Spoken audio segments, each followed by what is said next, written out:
อนหาถึงเมษาหอดปีใหม่เด้อละนางเรื่องบัดนี้สงกรานต์ไทยสงกรานต์ไทยพวกพี่น้องให้สมนามแม่นมวนยินนานแม่นมวนยิน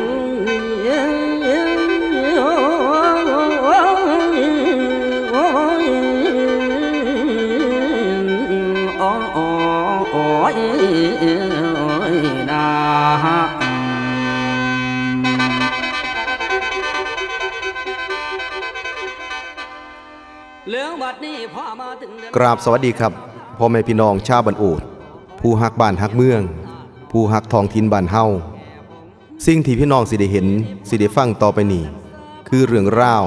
คือการบันทึกความทรงจำของพี่น้องชาวบ้านโอดทุกท่านที่ได้ซอยกันสร้างความดีความงามเป็นวัฒนธรรมประเพณีที่เฮามีสืบต่อกันมาตั้งแต่โบราณกาลนั่นก็คืองานวันเนาที่เฮาได้จัดขึ้นช่วงสงกรานต์ของทุกปีเริ่มจากปีพ.ศ. 2549เป็นปีแรกแหกหมานที่ได้จัดงานวันเนาพร้อมกับงานวันสูงอายุในวันที่ 14 เมษายนได้สร้างความประทับใจให้กับผู้เฒ่าผู้แก่พร้อมโดยลูกหลานที่เดินทางกลับมายามบ้านพร้อมด้วยผู้ที่อยู่บ้านเกิดเมืองนอนและก็ได้จัดงานวันผู้สูงอายุขึ้นในวันที่ 14 เมษายนปีพ.ศ. 2550 ปีพ.ศ. 2551 และกับปีพ.ศ. 2552 ที่ผ่านมาการจัดงานวันผู้สูงอายุของชาวบ้านโอดได้จัดขึ้นมาโดยความร่วมมือร่วมใจของพี่น้องชาวบ้านโอดทุกเพศทุกวัยที่เอาใจใส่บ้านเมืองโดยมีผู้นำที่ดี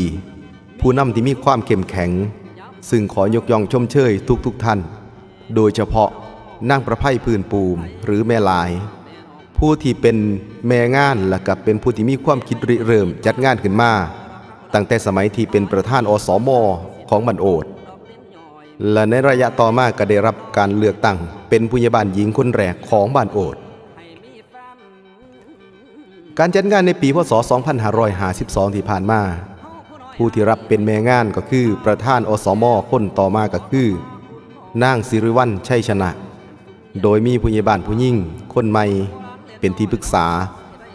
พร้อมโดยการสนับสนุนจากนายถาวรโคชยพันธ์นางสาวสุจิตราธรจันทร์กับสมาชิกสภาองค์การบริหารส่วนตำบลท่าเมืองเป็นผู้ให้การสนับสนุนให้เมืองบ้าน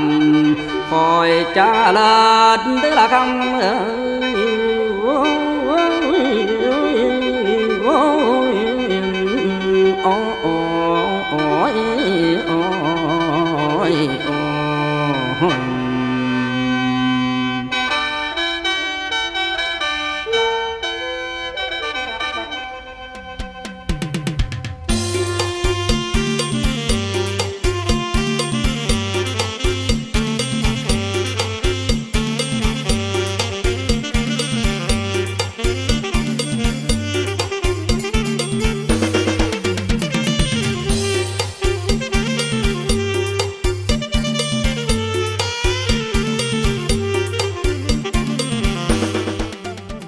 14 เมษายน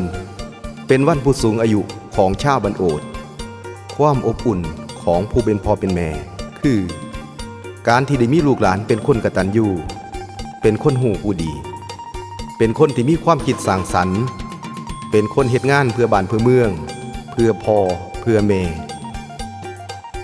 ความอบอุ่นของลูกหลานชาวบ้านโอดคือได้มีโอกาสมีกตเวทิตาตอบแทนคุณพ่อแม่ได้มีโอกาสตอบแทนคุณแผ่นดินบ้านเกิดที่ได้มีโอกาสมาตุ่มมาโฮมกันในวันผู้สูงอายุ